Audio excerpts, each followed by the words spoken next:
con nosotros hoy y, bueno, y a vosotros por contar conmigo para presentaros o para moderar o para estar aquí mirando mientras vosotros habláis de vuestras magníficas obras. Supongo que todos conocéis a estos dos autores que tenemos aquí hoy, pero bueno, por si acaso yo voy a presentar un poquito, ¿no? Por si se os ha escapado algo.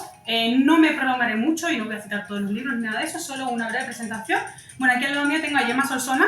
Gemma es escritora desde hace muchísimo tiempo y especialista en relatos, diría yo. Es una de las grandes figuras literarias del terror en relato hoy en día aquí en España. Gracias por eso. Para mí lo eres, o sea que ya está. Si no estáis de acuerdo, os aguantáis. Entonces tiene muchos libros de antologías de relatos de ella, también algunos ilustrados, y ha participado y dirigido otras muchas antologías. Os voy a citar solamente algunos de los últimos para que tengáis algunos nombres en la cabeza. Por ejemplo, Todavía vivimos en el castillo, que es una de las últimas, justo antes de esta, que se publicó en enero de este mismo año con la editorial Apache. Lo que cuentan los monstruos, también de Apache, en septiembre de 2023. Y yo, por citar otra que era un poco anterior, pero bueno, que la tengo en casa y me gusta mucho, Blancogramas, que salió en enero de 2021 con Il Limbo. Y bueno, y por otro lado, a su lado tenemos a JL, José Luis Pascual, escritor, corrector y director jefe de Dentro del Monolito, una revista literaria online desde 2014, en la que participo con un gran honor por mi parte. Él ha publicado no hace mucho, a principios de año, ¿verdad? Fue a principios de este año, ¿verdad? O finales del anterior. Finales del anterior, Júpiter de Corescógrafo, a ver si lo digo.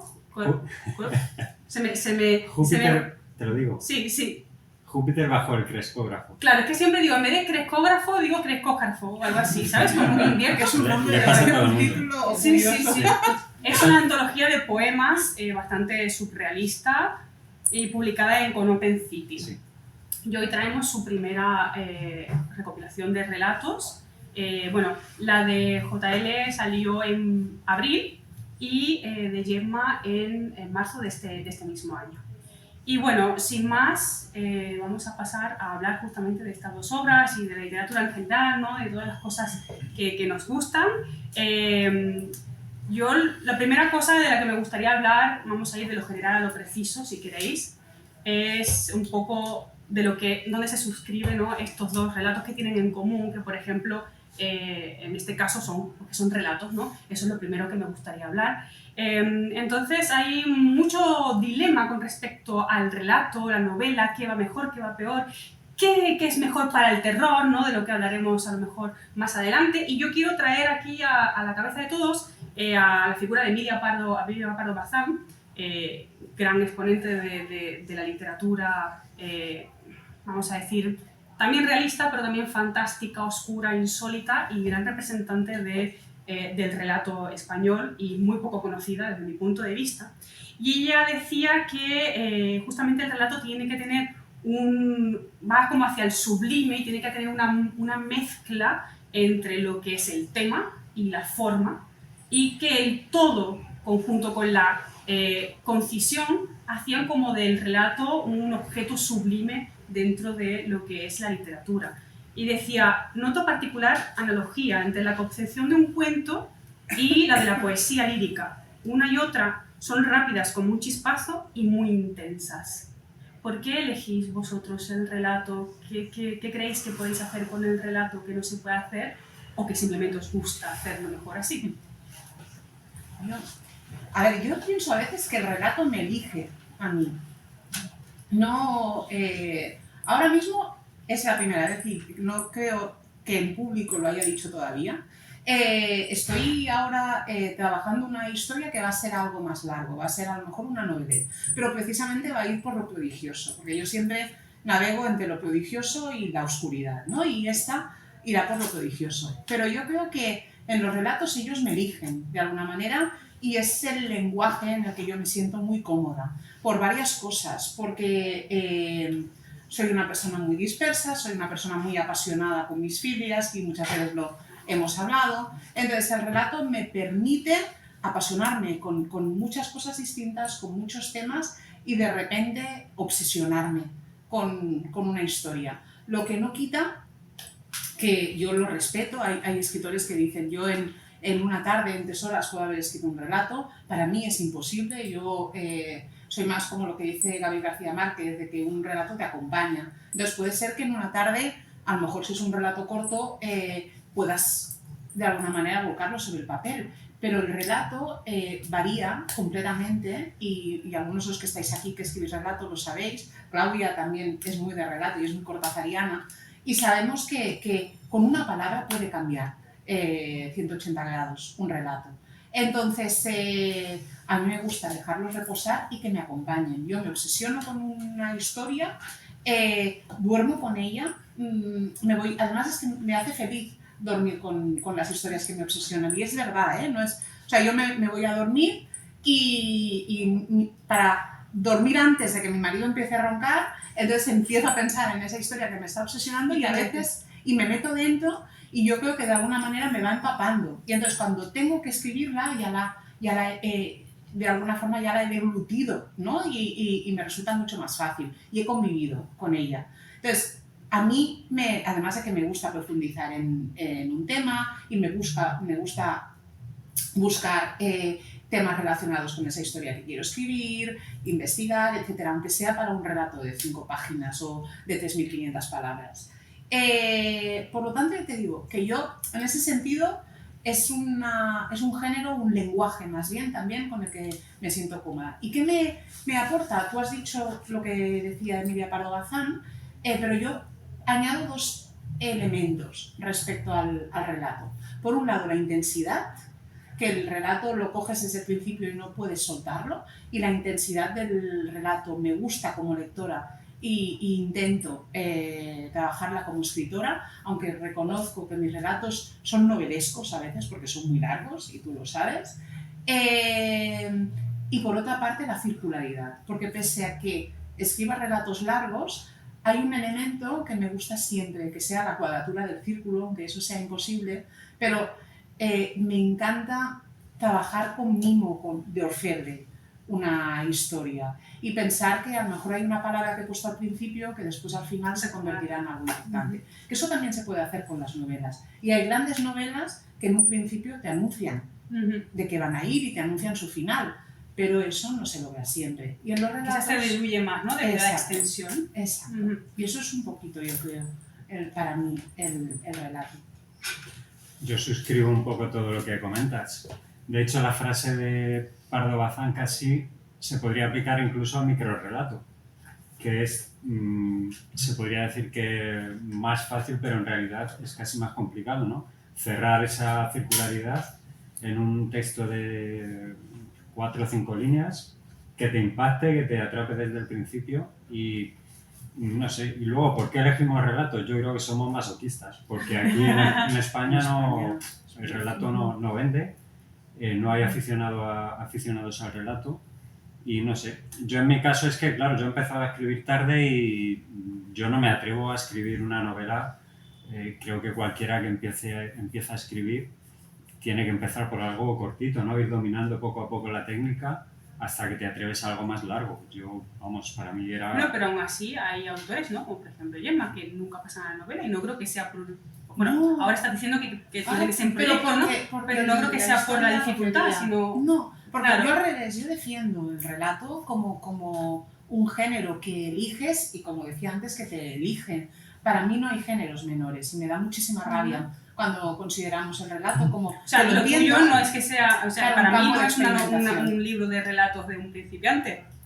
Lejos de... Bueno, os invito a lo que no lo habéis leído que lo leáis. O sea, no me importa que sea el primero o el 10º libro, podría ser perfectamente el primero y el 10º. Sí, bueno, al principiante me refiero porque es el primer libro de cuentos que se me publica.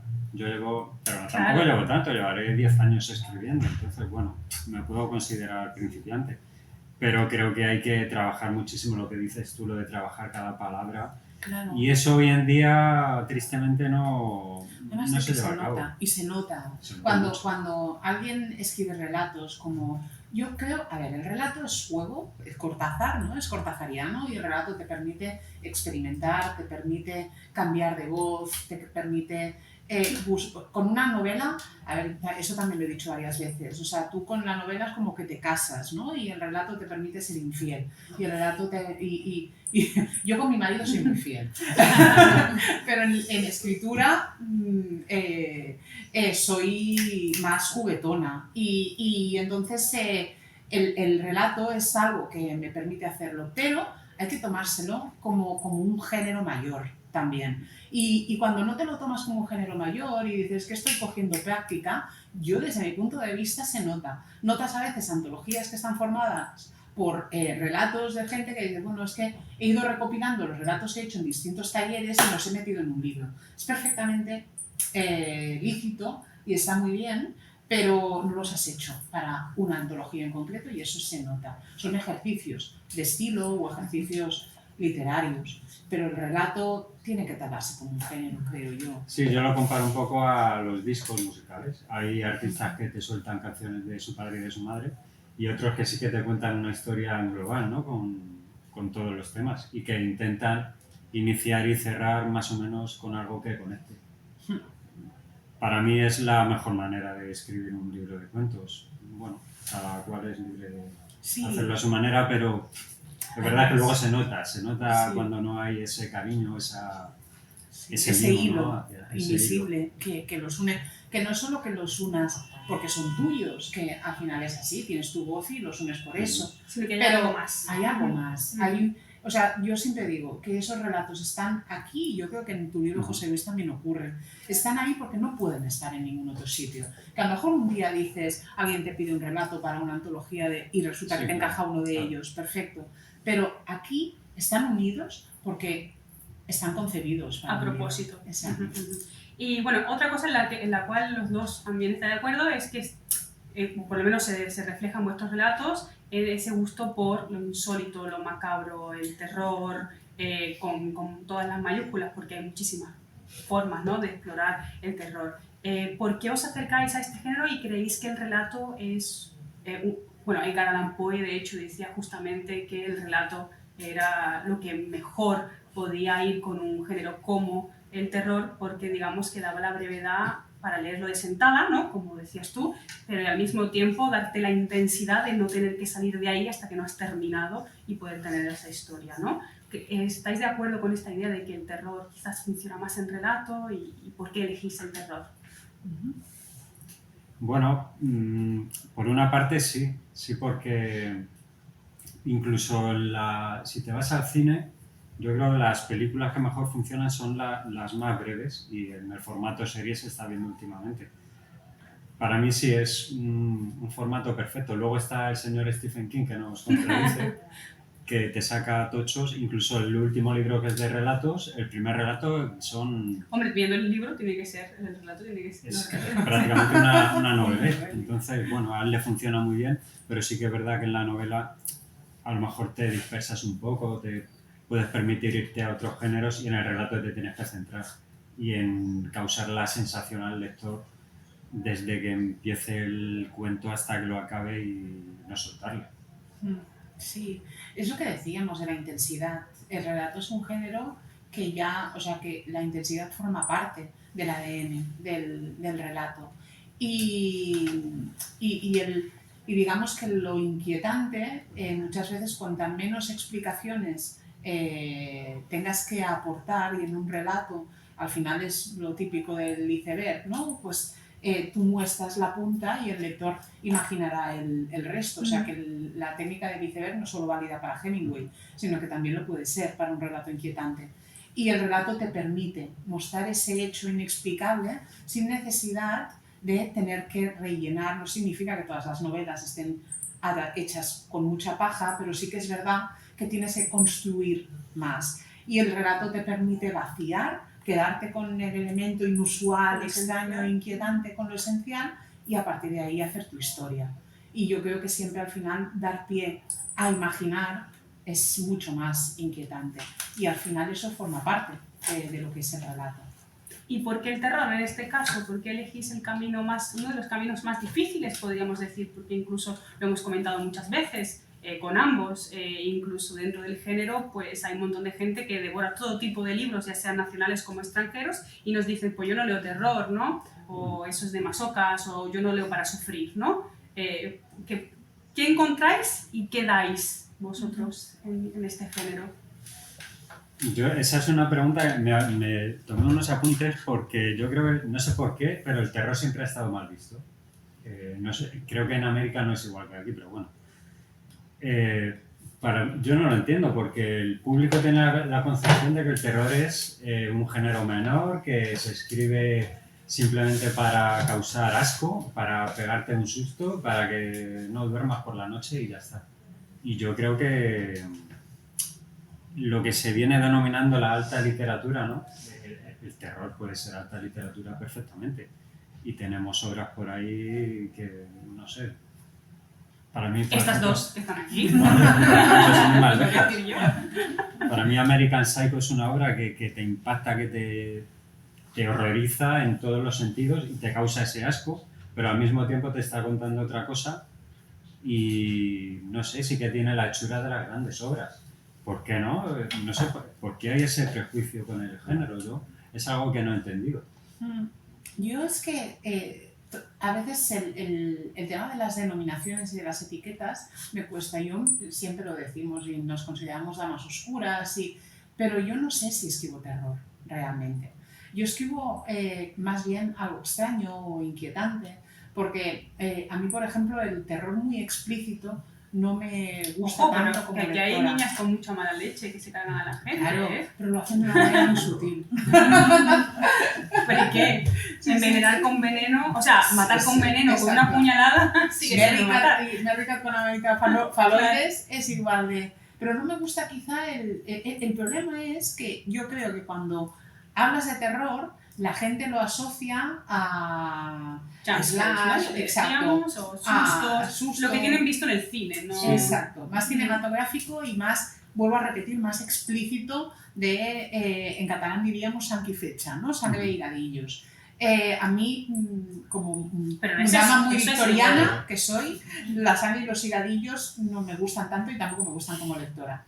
Me gusta lo morboso, me gusta que me insinúes y me gusta, a lo mejor, por ejemplo, hay un libro que a mí me parece durísimo, que es La chica de al lado, de Jacques Ketchum, que es terrible y a mí me parece terrorífico. No, para mí es uno de los peores libros que hay. Exacto. También es explícito a su manera, ¿no? A su manera se mete mucho explícito. En la historia, Exacto. pero bueno, como sabes que es algo real. Exacto, pero yo creo que lo hace, ¿no? Pero luego a mí, en el momento en el que algo se convierte en slasher, ¿no? En el momento en el que te sale la sierra mecánica y veo que hay demasiadas hachas que quedan cráneos y tal, ya... Bueno, todo tiene su lado metafórico, yo no me voy a poner a juzgar. A mí me cuesta. Pero que no, yo no diría que todo tiene su lado metafórico, sino que todo tiene sus gustos, hay su público, ¿no? Pero en mi caso, ese tipo de terror a lo mejor no me gusta tanto. Me gusta más el terror más psicológico, por eso me gusta Shirley Jackson. Y me gusta lo que me insinúas, lo que yo me puedo llegar a imaginar. Exacto, con lo que me estás diciendo. Y el terror, lo que decimos siempre de nevera, ¿no? Que he leído algo que ahora, si acaso, entonces iremos a lo raro y lo espeluznante, que yo creo que también está aquí, mucho en tu libro. Y a mí me gustaría pensar que de alguna manera a mí también me influye.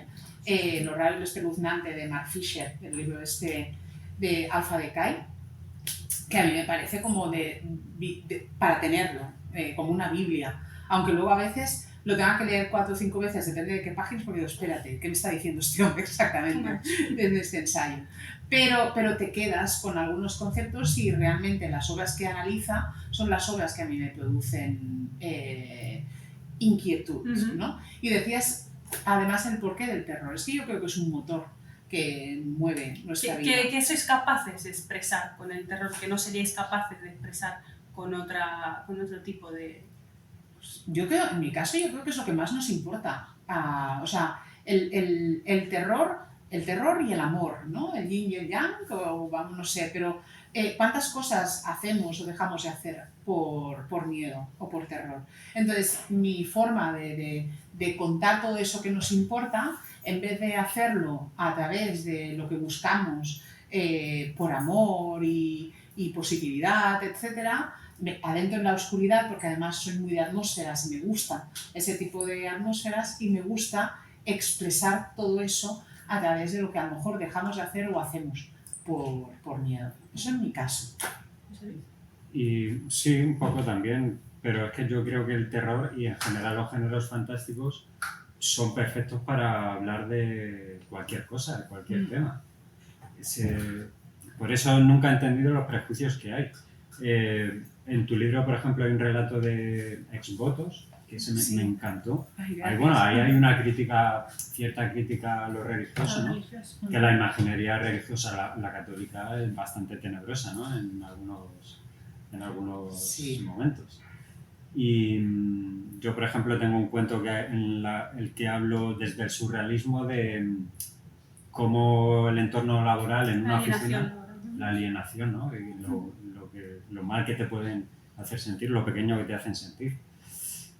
Yo creo que se puede hablar de cualquier cosa, incluso más, creo que llega más o de manera más potente que un cuento de narrativa realista. Sí, yo también lo creo. Al final las escritoras del 19, Edith Wharton y muchas de las escritoras que publica, por ejemplo, Carfax, la biblioteca de Carfax, son autoras que utilizan lo espectral, en este caso, los fantasmas, para contar todo aquello que a lo mejor de una manera más realista no podían contar en su momento. Un fantasma se va a adaptar, ¿no?, a ser cualquier cosa casi que queramos ser, ¿no? Claro. Un fantasma puede ser muchas cosas, ¿no? Un fantasma pueden ser deseos frustrados, un fantasma pueden ser recuerdos. El recuerdo del pasado. Un fantasma puede ser soledad.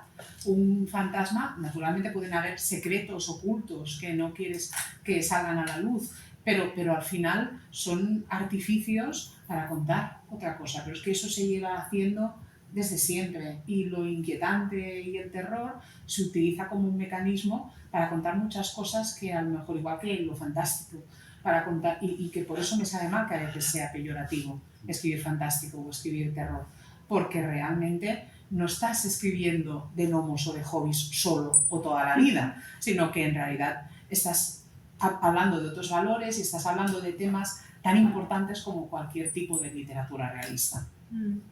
¿Y cuáles son vuestros fetiches a la hora de escribir? Yo ya me sé algunos tuyos, Gemma, pero me gustaría que tú lo expresaras también por los que no te han leído y tú, José Luis. A ver, ¿fetiches a qué te refieres? A la hora de escribir. O sea, a la hora de escribir. Lo de tus dulces. Mis dulces también se refleja a veces en unos relatos. Sí, mis dulces, en este caso, del punto de vista. Los dulces me encantan, además, en la vida real. Y en Brujas Blancas a las Negras, bueno, y en blancogramas también. En todos sitios. Pero un chico me llevó a hacer un Excel de las veces que salían tartas y dulces y pasteles, os lo juro. Llegó a hacerme un Excel de la cantidad de dulces y pasteles que salía en Brujas Blancas a las Negras, que además ya lo daba, porque tenía un toque de cuento maravilloso, entonces lo daba, ¿no? Pero bueno, fetiches fantásticos que se puedan reflejar justamente. El cuento de hadas. El cuento de hadas para mí es un refugio continuo y una inspiración, porque además creo que me ayuda a recrear estructuras y me ayuda a darle la vuelta a símbolos, porque a mí me gusta el cuento de hadas tradicional. Y no me gusta, o sea, vuelvo a decir, lo respeto completamente, pero hoy en día hay retellings de cuentos de hadas que lo que hacen es, bueno, pues vamos a cambiarle el género, tantas veces hemos hablado tú y yo, seré políticamente correcta, vamos a cambiarle el género, vamos a hacer el empoderamiento y tal, me parece maravilloso, pero a mí me gusta escarbar en el símbolo del cuento de hadas, y para mí eso es reescritura de cuentos de hadas. Entonces, ahí tengo un fetiche que a veces utilizo de manera más profunda o a veces utilizo solo como un recurso, pero me agarro a eso. La infancia también, porque yo no tengo hijos y los niños a veces me dan un poco de repelús, pero me considero una niña eterna, a lo mejor también, y sí que es verdad que valoro dos cosas de la infancia. Por un lado, el asombro con el que acostumbras a mirar el mundo con ojos de niños y eso te ayuda muchísimo a plantearte historias porque necesitaríamos, o sea, yo creo que los que escribimos también miramos el mundo con una especie de asombro para poder contar cosas en las que otra persona no contaría ahí una historia. Entonces eso me ayuda y por otro lado también para darle la vuelta a la pureza que nos... y verlo, la mancha dentro. Exacto, que nos del ofrece blanco. la mancha en el blanco y ver la mancha en lo infantil, porque al final ese tipo de elementos son los que hoy en día ya está también, es todo muy hecho, no hay nada, bueno, seguro que debe haber algo todavía por hacer, pero no es, o sea, no es mi interés. Volviendo al relato, también creo que Wharton decía en algún momento que justamente no importa el contenido del relato, lo que importa es que tú lo cuentes de una forma u otra, ¿no? Entonces, al fin y al cabo, se puede aplicar para cualquier cosa esto, ¿no? Y son tus fetiches. Y luego otro fetiche, yo creo, mío también, son los lugares. Las casas. Las casas. Soy domófila, lo seré toda la vida, cada vez más, y me gusta ver casas en la vida real, y me gusta visitarlas, me gusta ver espacios, crear atmósferas, entonces también a través de la escritura y de esos lugares. Seguro que hay muchos más, pero... Bueno, pero estas tres cosas, por ejemplo, las encontramos en lo que se esconde al final de la escalera. Encontramos niñas maléficas, encontramos casas encantadas con voz incluso, eso es muy interesante, y también alusiones a cuentos de hadas. ¿Y tus fetiches? Yo no sé, porque yo, bueno, soy un poco de escribir sobre la marcha lo que vaya saliendo, pero sí que me dijeron en la presentación de Madrid que tiendo a meter personajes infantiles o adolescentes. Bueno, pero no es algo que haga a propósito, pero bueno, supongo que algo debe haber. La figura del niño es un caramelo, ¿no? Para el terror. Las niñas del Resplandor. Bueno, al fin y al cabo, ojo que hago un apunte. El terror más grande que hemos sufrido siempre seguramente fue desde el punto de vista fantástico cuando éramos niños, porque ahí es cuando creíamos que todo era posible. Entonces, puede ser, no sé, me aventuro a lanzar, que puede ser el reflejo de ese niño que éramos y que nos asustamos por primera vez, que lo queremos plasmar, ¿no? Puede ser. Es que ese tipo de preguntas yo nunca sé contestarlas porque tienes que escarbar tanto, te tendrías que hacer un curso de estos de regresión casi para ver de dónde vienen algunas cosas, ¿no? Pero bueno, aparte de niños... Hay mucha locura y ansiolíticos, ¿no? Sí, hay locura. A mí me gusta jugar con la ambigüedad y la cabeza de los protagonistas. Y ayer me dijo alguien que, no sé si fuiste tú, no, alguien me hizo una reseña y me hablaba de la muerte, y sí que es verdad que en casi todos los relatos aparece la muerte como algo central. Y bueno, debe ser porque soy un tipo alegre y tal. Y un tono pesadillesco, ¿no? También pesadillesco y surrealista, yo creo. Sí, el surrealismo me gusta. Por ejemplo, un fetiche sería los sueños. Es onírico, sí. No en sí la pesadilla, porque por ejemplo el relato este de la oficina para mí no es ni siquiera terrorífico. Pero la incoherencia esa, ¿no? Que tienen muy teatro del absurdo, me recordó a mí ese relato, justamente. Sí. Ayer me acordaba, porque falleció Donald Sutherland, de Amenaza en la sombra, que una de las escenas que más me ha marcado a mí es el final. No sé si la habéis visto la película. Él va persiguiendo a una figura pequeña que lleva un chubasquero rojo, creo que es, y cuando se da la vuelta, bueno, no voy a contar lo que es. Pero esa imagen, ese tipo de no sé, cosa grotesca o que no te esperas, ahí incoherente y que dices, pero ¿esto qué es? Eso es lo que decía de lo raro y lo espeluznante, que yo creo que tú lo utilizas mucho aquí. Es eso, yo creo que Mark Fisher es un libro que hay que leer y repasar de cuando en cuando. Y él dice que lo raro es aquello que es el elemento que distorsiona dentro de la historia, ¿no? Que chirría. Y yo creo que tú utilizas mucho lo que chirría y lo que distorsiona que no debería estar ahí, pero eso ya entonces nos iremos a lo espeluznante. Yo creo que distorsiona, pero también utilizas lo espeluznante, que es lo que está y no debería estar, y al revés, algo que no está y debería estar ahí. O sea, que utilizas esos dos términos, yo creo, en muchos de tus relatos. Quizá juego más con lo raro. Me gusta más, como decías tú, que a lo mejor no llegamos a escribir terror como con la concepción que se tiene del terror, pero sí eso, el ahora llamado weird, que sería lo raro, no sé, eso me encanta, y la mezcla de géneros y de jugar con la figura del monstruo clásico, darle una vuelta. A mí me gusta yo digo que soy un poco post-monstruosidad, ¿no? Una vez que ya el monstruo ha crecido, se ha generado, ya ha pasado todo, ha acabado el relato, yo escribo lo que pasaría después del después.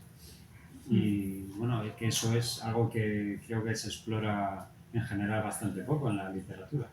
Sí, es verdad. Que fue del monstruo, ¿no? Del monstruo o de lo que quedó, de las secuelas, ¿no? Lo hablamos Ah. también el otro día en una presentación con Nieves Moris, justamente, de las secuelas de la guerra, ¿no? Que queda después de la devastación. Bueno, y yo creo también que un hilo conductor de tus relatos, corrígeme si me equivoco, es la falta de esperanza en la humanidad, ¿no? ¿Quién tiene esperanza en la humanidad? Eso hay que poner en el diario. O sea, si bien es algo, puede ser algo básico del terror, pero no siempre, porque sí. Puede acabar mal, pero no significa que un relato te vaya a dar una desesperanza, pero en tu caso sí es así. Explícanos un poco cómo andas en este tema. Muy mal. No sé por qué, me salen relatos súper pesimistas. No, bueno, yo creo que los que vivimos en las grandes ciudades sí que vamos viendo cierta evolución hacia lo malo, ¿no? La propia ciudad te va aprisionando y eso se va quedando en ti y al final a lo mejor se plasma en lo que escribes. Pero sí que es verdad que tiendo a cosas demasiado oscuras, pesimistas y sin un ápice de humor, quizá menos en el relato de la oficina. El resto hay que tener el día, ¿no?, para leerlo. Pero bueno, también hay que contar con ese lado lóbrego que todos tenemos. Bueno, algo muy curioso también de ambos libros es que una vez, no me acuerdo con quién, charlábamos sobre muchas veces la manía que tienen algunos escritores, que me parece precioso también, de irse a lugares rurales para ahondar en el terror, en cómo la ciudad parece ser menos terrorífica, cosa con lo que no estoy de acuerdo, y cosa que no es así en ninguno de vuestros libros, porque en vuestros libros es como, a veces incluso no hay un lugar, y si hay un lugar, es un lugar habitado y habitable. En estos, en otros tuyos a lo mejor sí, pero en estos no veo bosques, no veo lugares muy rurales o alejados. ¿Estáis de acuerdo con esta idea de que hay cosas que dan más miedo que otras? ¿O cómo reflejáis el día a día en el terror, ¿no? ¿Qué recursos cogéis de la ciudad y de lo...?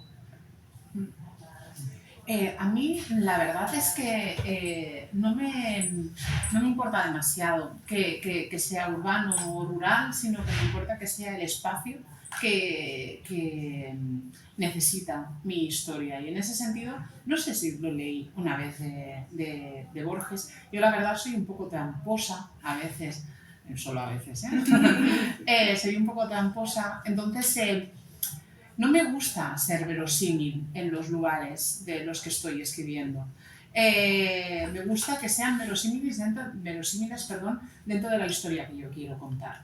Entonces, hay detalles que sí que te das cuenta de que, porque es verdad que llegará, porque creo que al final, ahora estoy dándole vueltas, leí hace nada el libro de Días de Fantasmas de Jeanette Winterson, que tenía para un club de lectura, y ahí ella tiene toda una sección dedicada a dispositivos, ¿no? Que es un poco Black Mirror, ese apartado, en el que reflexiona sobre cómo los fantasmas y nuestra noción de corporeidad tendrá que cambiar también debido a todo lo que nos está ocurriendo, ¿no? La inteligencia virtual, que serán los espacios reales, ¿no? Si podemos vivir en una nube. Pero todavía a mí me cuesta, o sea, si tú te has fijado... Mira, sí, es lo que hablaremos a continuación, sí, es clásica, ¿no? No hay ahí internet, o no hay... De hecho, luego si lo hablamos comentaré una cosa de uno de los cuentos con un amigo mío que ya no está, pero que en su momento fue una de las cosas que me comentó de un relato. Pero no me interesa que sean espacios reconocibles, urbanos o rurales, sino que me importa que sean un espacio hecho por y para el relato que quiero contar. Y muchas veces me voy más a las casas o me voy más a espacios domésticos que sí, que por la tecnología que utilizan puedes pensar que está en los años 70 80, porque realmente me parece muy poco, o sea, me parece menos romántico meterlo ahora, en el año 2024. No quita que a lo mejor pueda haber algún momento en el que sí que lo haga, ¿eh? Bueno, me parece bastante rompedor de la cabina. Sí, ese era el relato que lo estuve pensando, cómo hacerlo, y es un amigo mío, Tiroliro, que ya os digo, era un gran amigo y era un lector beta para mí, y él ya no está aquí, al menos en este plano, que lo plano, veamos. exacto. Y el último, aquí están algunos de los últimos cuentos que leyó, que fueron 2 o 3, porque luego ya no estaba. Y uno de ellos fue La cabina. Y me acuerdo con él porque él era todo lo que a mí me falta. Él era completamente científico, era un lector de ciencia ficción y ciencia ficción dura, y yo soy todo lo contrario. Entonces me encantaba porque cuando me leía, pobrecito, le gustaban siempre todas las cosas, pero me decía, Gemma, esto no puede ser así porque no es coherente con lo que tienes y tal. Y me acuerdo que en ese cuento me decía, es que es raro que no hablen de móviles, o es raro que... Bueno, es que no me imagino mi cuento con alguien hablando por móvil, sino que quiero que sean cabinas. Hay pocos cuentos con gente hablando por móvil, ¿eh? ¿Ya? Algunos, pero no hay muchos, no se suele explotar. Pero podría o ser... se han quedado sin cobertura, o... Que Sí, el ¿no? móvil es totalmente. fantasmal también. Imagínate la hija de Concha Piquer, que la enterraron con el móvil en el féretro. Pues tú imagínate aquel móvil allí sonando desde debajo de la tierra, ahí, ¿sabes? O tú llamando. O sea, el móvil da para mucho y hay películas, ¿no? Creo. Sí, bastante. Black Mirror, ¿no? La serie que explora un poco todo eso. O sea, eso te haría, que a lo mejor algún día tendremos que explorar. Sí, al final no nos va a quedar otra, porque vamos a ser hologramas dentro de poco, así que... ¿Y tus lugares?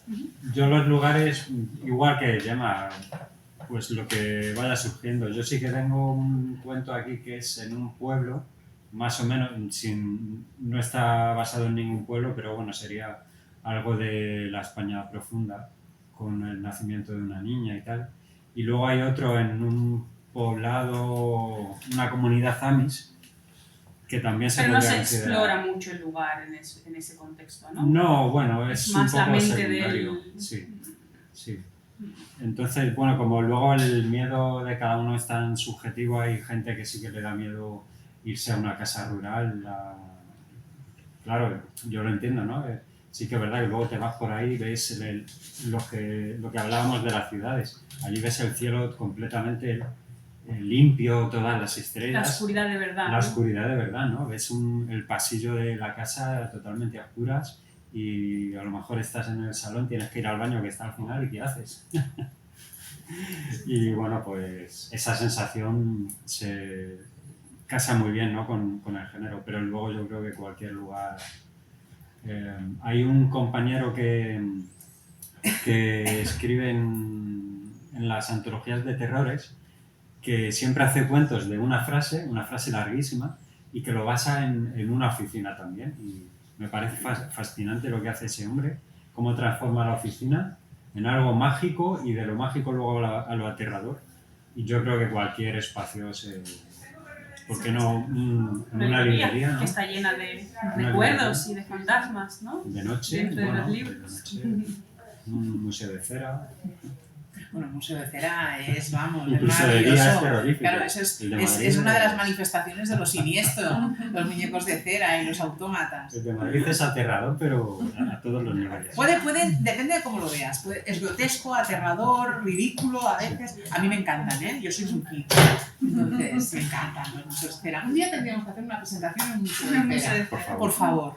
Hagámoslo. Justo en una sala con escritores. Por favor. Hay que dar la propuesta. Sí, por favor.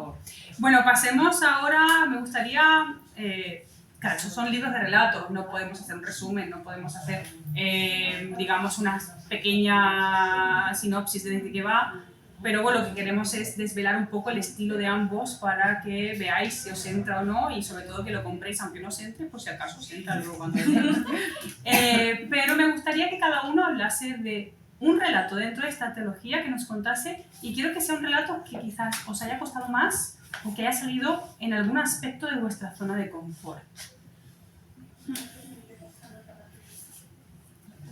Podéis Es que hacerlo. no me acuerdo. O sea, un relato que sale de mi zona de confort, pero O que te haya costado más, o lo que tú quieras. Hay dos, entonces, relatos que salen bastante de mi zona de confort, pero uno del que quiero hablar. Hay dos relatos que es ex voto, que por lo tanto me gusta que te haya gustado, porque es un relato bastante extraño y en ese sentido, y es verdad que va sobre todo del tema de creer o no creer y las creencias, que por qué no podemos creer también en los cuentos de hadas, si nos diera la gana. Al final, para muchos la religión puede ser un cuento de hadas, ¿no? Luego hay un relato que está basado, porque, o sea, digamos que el hilo de este libro es que cada una de las historias tiene como detonante alguna obra que a mí me provoca lo que yo le llamo el escalofrío bello, ¿no? Porque yo creo que el miedo o lo terrorífico, lo inquietante también puede ser placentero, sobre todo si lo lees tranquilamente, ¿no? Entonces, y las atmósferas que crea, yo disfruto con eso. Entonces hay cada uno de los relatos está basado en una obra así. Y una obra que me produce congoja, pero a la vez es que encuentro que es bellísima, porque como Masaru Ura decía, ella quería hacer temblar a Dios, y desde mi punto de vista no sé si hizo temblar a Dios, pero a mí sí, es La moza y la primavera, ¿no? Y hay un relato que parte de esa sensación para explicar otra cosa completamente distinta, pero que es el de la máscara y el monstruo. Y es un relato muy raro, y le tenía mucho miedo porque pensaba, no sé cómo había quedado, perdóname Marcel, pero de lo que yo quiero hablar es de una vuelta más, que es un relato que además Lola Robles me decía, es que me gustan más los 5 últimos que los primeros, pero luego me decía, es que creo que quizá, como ella los estaba escuchando, entré en la atmósfera de cada uno de los relatos, entré mejor en los últimos porque ya llevaba, ¿no? Y yo pensaba, no me ha dicho nada de una vuelta más. Y ese relato a mí me gusta porque es un relato que Lola también me dijo otra cosa, que era, claro, parte de Una vuelta de tuerca, de Henry James, o Otra vuelta de tuerca, que es una historia maravillosa de fantasmas no fantasmas, porque me gusta precisamente la ambigüedad que crea esa historia. Y yo intenté hacer otra completamente distinta, porque al final tú no puedes hacer Una vuelta de tuerca, pero intentar captar esa ambigüedad e intentar captar la atmósfera hermosa, pero a la vez inquietante. Y lo mezclé con un tema que eso no aparece ahí, pero fue una novela de Martín Gaite, que a mí me apasiona, que es Nubosidad variable, y que es una novela epistolar de dos amigas que se descubren en un momento dado de sus vidas ya maduras y se redescubren y se ayudan la una a la otra a través de una serie de cartas. Una se llama Mariana, la otra se llama Sofía, y dos de los personajes es un homenaje también porque se llaman muy así. literario también. Exacto. Y entonces fue un relato que disfruté mucho, colocando todos esos detalles, creando la atmósfera de una casa que de alguna manera también atrapa, envuelve, es onírico también y provoca esa inquietud y esa ambigüedad.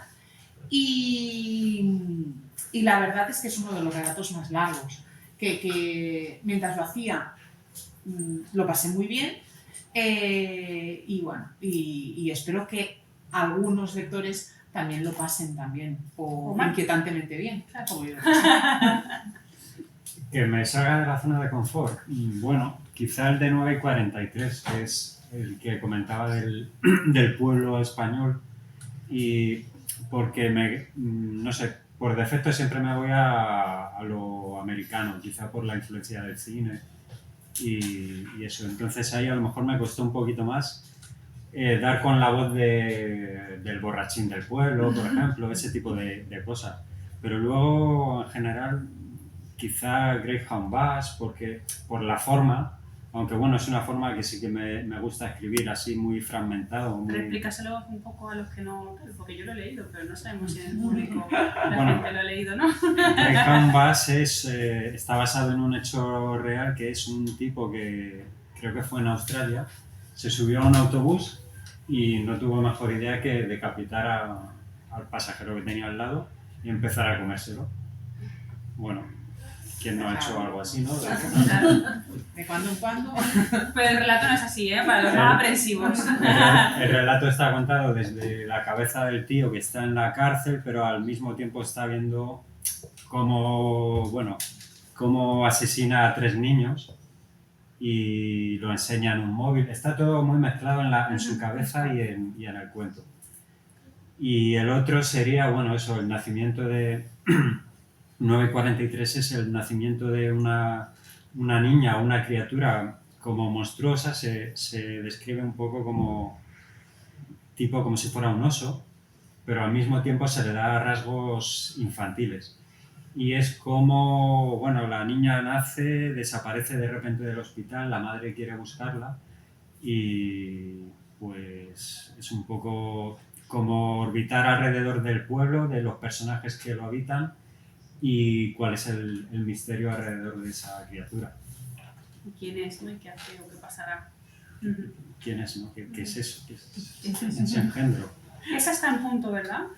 ¿Cómo? Esa está en punto, ¿verdad? No, faltan, o sea, va 5 minutos adelantado. Vale, muy bien. Entonces vamos a hablar del estilo. No sé si lo voy a meter o no. Aquí, bueno, una cosa que ya sí que nos diferenciamos muchísimo es el estilo, creo yo. Si bien ambos, como decíamos, estamos hablando de insólito, estamos hablando de extrañeza, hay mucha muerte, ¿no? Por todos lados, mucha oscuridad y pensamientos de qué pasará si, ya sea desde el punto de vista de un niño, de un adulto, eso no importa, pero al fin y al cabo son reflexiones que son bastante similares, ¿no? Porque tus niños tampoco son tan niños, ¿no? Al fin y al cabo. Hay algo que los difiere y es el estilo, ¿no? La forma en la que ellos escriben. Yo diría que, pues eso, lo que decíamos, Gemma es un poco más clásica, justamente tú también lo decías, que tirabas más de lo clásico, entonces pues vamos a encontrar estructuras más clásicas, epistolar, ¿no? Etcétera, etcétera. Y José Luis es más, pues tú lo has dicho, hay más surrealismo, hay weird, y por lo tanto hay mucha incursión, yo diría, de la poesía, ¿no? en tus relatos, muchas frases que son con dobles, triples y cuádruples sentidos, ¿no? Contarnos un poco y contarles sobre todo a ellos cuáles son estos estilos y si os sentís a gusto en ellos o querréis explorar otros horizontes. Yo no pienso en el estilo cuando escribo. O sea, a ver, para mí es básico la forma en la que escribes una historia. Pienso en la voz que quiero que la cuente. Pienso en el adjetivo que deseo colocar en un momento determinado y le doy 1000 vueltas porque en función de lo que sea, que creo, como decía al principio, que mi historia puede cambiar. Pienso en el ritmo, pero el estilo es algo que a mí me gustaría pensar que te lo descubren también los demás. Porque yo no me pongo a escribir pensando tengo un estilo más clásico, sino que es la voz que poseo o que me gustaría pensar que poseo. Y no sé escribir de otra manera. De hecho, ahora mismo que estoy escribiendo cosas en catalán, yo estoy intentando encontrar mi voz, ¿no? Exacto, porque creo que es distinto, que seguro que me iré hacia, o me gustaría pensar, o sea, habrá esos motivos comunes de lo que yo escribo en castellano, pero sonará diferente. Sí que es verdad que me gusta mucho el cuento, por lo tanto, hay cierta veces oralidad, a lo mejor, ¿no? Cierto, voy a contarte una historia, de ahí también puede ser el clasicismo. Exacto, ¿no? Y que se vea como una historia clásica, yo creo. Me gustaría pensar que cuido muchísimo la forma, pero que lo hacemos todos. Sí, lo que pasa es que, bueno, ojo, lo hacemos todos, pero no creo que lo hagamos todos los escritores, cuidar la forma. Una frase puede ser de muchas formas. Claro. Y que todas las palabras de una misma frase tengan un sentido y tengan un porqué, no es tan fácil de hacer. Ni está en todos los libros, desde mi punto de vista como lectora, ¿no? Y hay gente que le importa más la acción, que es más cinematográfica en esta sentido. Yo no, o sea, es que para mí no es una cosa va unida a la otra. Yo quiero contar algo, pero quiero tener muy claro cómo voy a contarlo.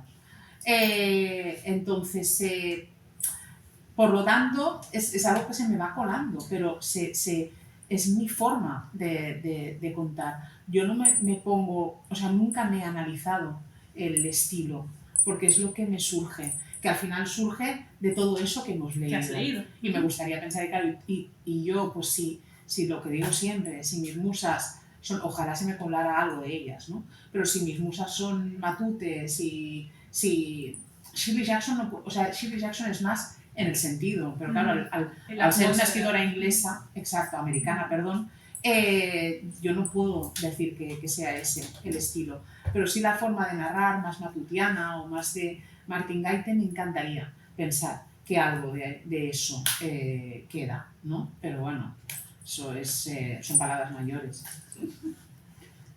Sí, bueno, a mí sí que me gusta jugar un poco con lo sensorial y no ponerlo por encima de la historia, pero sí que darle un papel bastante importante.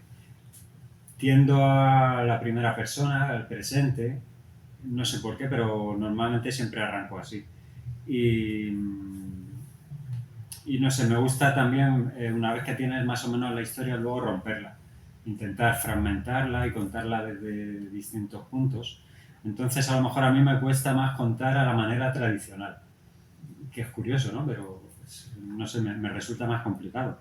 Sin embargo, como te pasa a ti, ahora estoy escribiendo algo más largo, tipo novela, y bueno, creo que se puede hacer ahí un híbrido entre la narración más o menos convencional y darle de vez en cuando ahí una vuelta. Hombre, es que no puedes aguantar tanta intensidad. Sería imposible, imposible. Claro.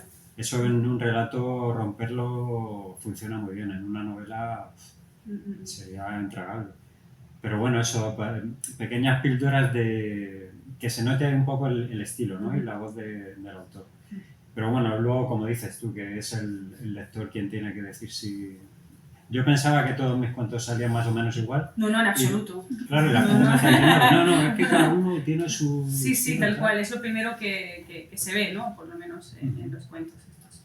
Y bueno, para terminar un poco, bueno, si queréis decir, añadir algo más, obviamente luego, o si tenéis alguna pregunta, me gustaría que habláis un poco de vuestras influencias, que directamente Gemma ya lo ha estado diciendo, y bueno, pues también un poco, pero bueno, ¿qué os ha hecho, no? ¿Qué libros os han hecho querer escribir o intentar escribir de la forma en la que intentáis hacer? ¿Yo? Sí. Me das la palabra. Yo tengo que pensar también. Yo es que lo tengo muy claro, ¿no? Las influencias, porque las repito siempre y me repito más que el ajo. O sea, pero también te diré que hay autores o autoras que están contigo desde el principio, ¿no? Y en este sentido yo tengo mi particular altar de autoras, y lo sabéis muchas y muchos de vosotros, y son Matute y Ángela. O sea, Matute por la ternura y la oscuridad que creo que combina, y por su forma de contar, que me da la sensación de que alguien me está contando una historia, un cuento, pero un cuento muy triste, ¿no? Y entonces me gusta ese tono de Matute. Ángela Carter por lo barroco, porque yo he dicho antes, soy muy kitsch, y me gusta lo gamberra que es en ocasiones, como mezcla lo que algunos llaman alta cultura y lo más pop y los cuentos de hadas, naturalmente, como les da la vuelta, y lo ingeniosa que es y el sentido del humor a veces que también filtra en sus historias. O sea, olé, Ángela Carter. Shirley Jackson por la ambigüedad y porque creo que es un ejemplo de lo raro, en el sentido de que es capaz de, en una escena familiar maravillosa, de repente meterte lo que te chirría, y tú tienes que pararte un momento y decir, un momento, esta frase que ha dicho esta niña es real, ¿está diciendo que se quiere cargar a su abuela o lo está diciendo en broma? Entonces, esa ironía también y esa capacidad de hacer oscuro lo más tradicional, lo más doméstico, lo más normal, es lo que me gusta mucho, y la inteligencia que tiene a la hora, ¿no? de hacerlo. Pero luego hay autores que se van filtrando contigo y que te van acompañando. O sea, hay Aquí, por ejemplo, Claudia, yo creo que yo me acuerdo cuando dábamos las clases, Cortázar, Claudia es una gran experta en Cortázar, yo creo, y a mí Cortázar lo leo y es que llega un punto en que no me importa nada lo que me está contando, pero simplemente navego por la belleza de cómo me lo está diciendo. Entonces, el cuento este en el que se intenta quitar, que naturalmente vamos mucho más allá, ¿no? Y hay otro sentido en eso, pero me apasiona lo sensorial que es también, ¿no? Julio Cortázar. Entonces, ojalá en algún momento, cuando yo tuve mi época cortázariana, se me hubiera enganchado algo de eso. Y ahora estoy obnubilada por, bueno, Marcel Rodoreda, como no, y también lo sensorial y lo hermoso con lo que cuenta lo más común, y con Cunqueiro y Perucho, que me encanta la forma de contar el prodigio. Entonces, bueno, son autores que me los voy metiendo en mi mochila de imprescindibles y que me gustaría que se me enganchara algo. No, seguro que sí, porque somos lo que nos rodea, ¿no? Lo que leemos, lo que comemos. Sí, al final las influencias te vienen de mil sitios. Para mí, la primera vez a lo mejor que leí algo que me impactó, que dije, ¿pero esto qué es? Fue cuando leía, más que el proceso, diría que el castillo de Kafka, que dices, joder, no sé si llego a entenderlo, pero me fascina y te quedas ahí perdido y obnubilado ante la extrañeza, ¿no? Máxima. Y luego me gusta mucho David Lynch, Kubrick, esa sensorialidad, aunque bueno, provenga del cine. Alan Moore, que es, bueno, casi todo lo que tiene es cómic, pero es escritor también y para mí escribe, vamos, es un escritor como la copa de un pino. Y quizá a nivel de estilo, Cormac McCarthy y bueno, también Stanisław Lem, por la ambigüedad que tiene, por ejemplo, en su novela Solaris, que me parece fascinante. Y luego, eso no lo utilizo tanto, pero también me gusta la imaginación que tiene sus cuentos, que es una cosa absolutamente de locos, impresionante. Sí. Y la imaginación, y nos dejamos a autores, por ejemplo, Ray Bradbury, a mí me apasiona. Sí. Siempre que vuelvo a Ray Bradbury lo disfruto una barbaridad, porque me apasiona precisamente esto que tú decías, ¿no, José Luis? Las hipótesis fantásticas de Ray Bradbury, que siempre tiene este punto tierno a veces, pero sabe de repente también pegarte una buena hostia. Y me encantan las hipótesis fantásticas de Bradbury y lo disfruto mucho cuando lo leo. Digo, tengo que leer a Bradbury otra vez. Bradbury es un buen ejemplo de cómo utilizar el género para hablar de cosas totalmente humanas. Exacto.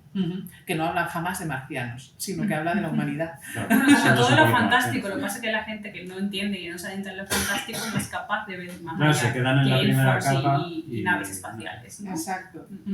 Bueno, no he mencionado a David Lynch, pero Lynch también es... Sí. Hombre, Lynch está aquí, ¿no? En todo lo onírico y... Cabeza borradora, ¿no? Te deja loco. Y el hombre elefante, que se... A lo mejor es tu monstrua, ¿no? posiblemente lo tenga en la cabeza el señor Lynch. Sí. Bueno, no sé si queréis comentar, preguntar algo o si vosotros queréis añadir algo más. Yo quería preguntar una cosa. Alicia. Sí, a la hora de hacer vuestros relatos, ¿seguís una estructura o, como decía José Luis, lo que fluya? ¿O previamente hacéis un trabajo de documentación o de, no escaleta, porque un relato no se hace una escaleta, pero algún tipo de decir, bueno, voy a hacer tantos capítulos, aquí va a pasar esto, o es aquello, inspiración? Es para ambos, la pregunta. Yo en mi caso, ya te digo que soy brújula, se dice, ¿no? Cuando brújula, vas, sí. Pues surge una idea, a lo mejor simplemente con una frase, y de esa frase vas tirando. Sí que, por ejemplo, en el relato de Odio, que es el del poblado Amis, me tuve que documentar bastante. Pero bueno, parte todo de una idea y luego sí que va creciendo el relato. Como decías tú, yo no puedo escribir un relato en un día. Tardo una semana, a veces te documentas para entrar en el mood, no porque lo vayas a contar, claro, ¿no? Claro. Entonces, bueno, un poco sobre la marcha. Yo en mi caso también a veces depende de la historia, porque a veces hay historias más complejas que sí que necesitas estructurarlas. pero lo que tengo que saber, o a mí me da la sensación que las historias entonces me van a resultar más fáciles de escribir, o me va, a mi entender, que luego otro dirá, pues te ha salido una mierda igual, pero a mi entender me salen mejor, es cuando sé a dónde quiero llegar. Entonces, tengo que tener mi partida y a dónde quiero llegar. Y luego el resto en el relato es lo que voy construyendo y me dejo ir. Pero sí que es verdad que me cuesta mucho ponerme a escribir un relato, sino que yo, lo que decías tú del mood, lo tengo como muy asumido. O sea, yo ahora mismo tengo que escribir una historia para un tema de fantasmas y yo con esa historia tendré que convivir durante semanas, por no decirte meses, porque quiero leer La acabadora, Te pones, ¿no? y me pongo, exacto, y sé, ya tengo escenas escritas, pero y sé por dónde quiero empezar, y sé lo que quiero contar con esta historia, pero la voy trabajando, porque al final, como lamentablemente no me puedo ganar la vida con esto, pues entonces tengo que disfrutarlo, ¿no? Claro. Y yo, hasta cierto punto, pues es así, ¿no? Sé dónde empiezo, sé dónde acabo y luego quiero entrar en el modo o en el tono del cuento que quiero contar y me voy dejando llevar. Kafka, que era Nancies, decía que empezaba a escribir el final. Lo primero que escribía era el final porque así que ya se tranquilizaba y decía, bueno, nada, es que suele ser lo más difícil y cuando ya lo tenía bien y tal, digo, nada, ya voy con más garantías. Que luego no quita que le des vueltas, ¿eh? Y que lo retoques al final. No, Claro, porque luego está la corrección, ¿no? Exacto, pero sabes a dónde quieres ir. ¿Alguien más quiere comentar algo? ¿Sí? Yo quería dar una enhorabuena a ambos por la publicación y esta magnífica presentación que habían llevado. Gracias. Y quería preguntar si para el orden de los relatos lo hacéis vosotros mismos o utilizáis también a lo mejor a vuestros lectores o cómo lo hacéis para ordenar, porque habéis hablado de esa linealidad, esa línea que une los relatos, para saber si lo hacéis de una manera determinada o con ayuda. Yo en mi caso no cuento con nadie, yo sí que no me fío de los lectores, lo siento. Yo sí que le doy el orden, ya te digo, como yéndonos a los discos, ¿no? Sí que intento que aunque cada relato sea muy distinto del anterior, que al final cuenten una historia. Y por ejemplo, sobre todo el primero y el último están súper elegidos ese lugar. Y luego el resto, bueno, va jugando también un poquito con la extensión, que no queden dos relatos muy largos juntos y bueno, dar un poco forma y agilidad a la obra en su conjunto. Yo me lo trabajo bien. Sí que luego tienes ayuda de las editoras y tal, pero bueno. Yo en mi caso igual, que José Luis, pero además de que no tengo muchos lectores, cero. Ahora, por ejemplo, si algún día lo hago, lo de la novelette sí que necesitaré, porque es otro tono y entonces necesitaré y ya veré dónde puedo acudir para algún lector o lectora cero. Pero siempre me da apuro, ¿no? Porque yo reconozco, aquí somos muchos los que escribimos y entonces bastante tiene cada uno o cada una de nosotras con todo lo que tiene que hacer como para decirte. Yo, por ejemplo, con mi amigo, con Tiroliro, sabía que para él era una fiesta. Y es verdad, cada vez que yo le decía, Tiroliro, tengo un relato nuevo. Y era mi lector cero maravilloso, ahora no lo tengo. Pero en este libro, por ejemplo, he contado con Ana Martínez Castillo, que nos leemos también mutuamente. Y ella, porque además el lector cero tiene que haber un punto que te conozca también, ¿no? Y que sepa cuál es tu tono, cuál es tu forma de contar. Y Ana además es una fantástica escritora, Ana Martínez Castillo. Entonces, desde ese punto de vista, pero sí que es verdad que para el orden de los relatos soy muy tozuda y tengo muy claro cuál es el eje que yo quiero seguir, ¿no? El flow que quiero seguir con mis historias. Por eso, porque es que para mí una antología es un artefacto.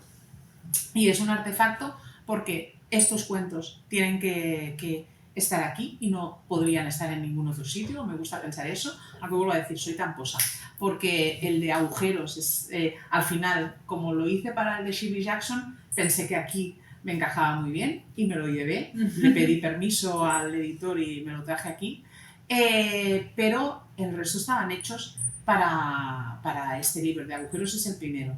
Y al montarlo y al idearlo, ya tenía muy claro un poco también lo que decía José Luis, ¿no? A veces es la extensión, a veces es el tema, si hay un relato muy extraño, entonces a lo mejor a mí me interesa que el siguiente sea más clásico o al revés, agruparlos por lo más extraño, lo más clásico, narradores distintos. Yo en este caso he intentado que haya un vaivén y que además el último y el primero de alguna manera se unan por lo que está y lo que no está, que es, vuelvo otra vez a lo espeluznante en este caso, que para mí ha sido guía. Aquí en este libro, además de lo que decía de las obras, los libros, las películas que a mí me hayan podido influir para hacer cada uno de los relatos, al final tú cuando escribes después te das cuenta de algunos temas que has tocado o alguien te lo dice también. Pero en mi caso yo sé, porque además es que me importan mucho y me importan para las lecturas que escojo, no que a veces me imponen, las que escojo yo, y me importa la imaginación desbordada, me importa lo que decíamos de creer o no creer y en qué quieres creer tú, y por otro lado lo que está y lo que no está, ¿no? Que eso es lo raro y lo espeluznante. Y sé que el primero y el último, de alguna manera el último es una niña que imagina una amiga invisible, que está, que no está y lo que puede ocurrir después, y el primero en el fondo es casi como un enlace, porque en el primero se habla de un niño que desaparece. Entonces, está hecho a propósito. Luego los lectores hacen lo que les da la gana. Y entonces, esto creo que lo dice David Roas. Dice, tú haces un orden en tus relatos y les dices, léelo así. Sí, yo a veces lo hago, ¿eh? No. A veces lo hago. La gente luego lo lee como quiera, que es un poco rayuela, entonces sí, también está bien, ¿no? ¿Y habéis modificado algún relato al escribirlos todos, algún relato al ponerlo en un orden determinado, decir, ostras, pues para enlazarlo quizás con el siguiente, hacer algún cambio por todo esto que estáis comentando? Yo no. Yo sí porque además es otro hilo que tengo en esta antología, que estaba como muy, quería que hubieran elementos o objetos que a lo mejor solo yo voy a notar, pero que si en uno de los relatos se habla de una cabina, en el siguiente habla de una cabina. Si en uno de los relatos se habla de una máscara, en el siguiente, o de una niña que desaparece, a lo mejor el otro. Es algo muy sutil, pero, o algún adjetivo que hay en un relato que está en primer plano y que luego en el siguiente relato aparece de alguna forma. O sea, para mí es orfebrería el relato y me gusta trabajarlo desde esta perspectiva. Entonces, yo sí que he modificado cositas ahí.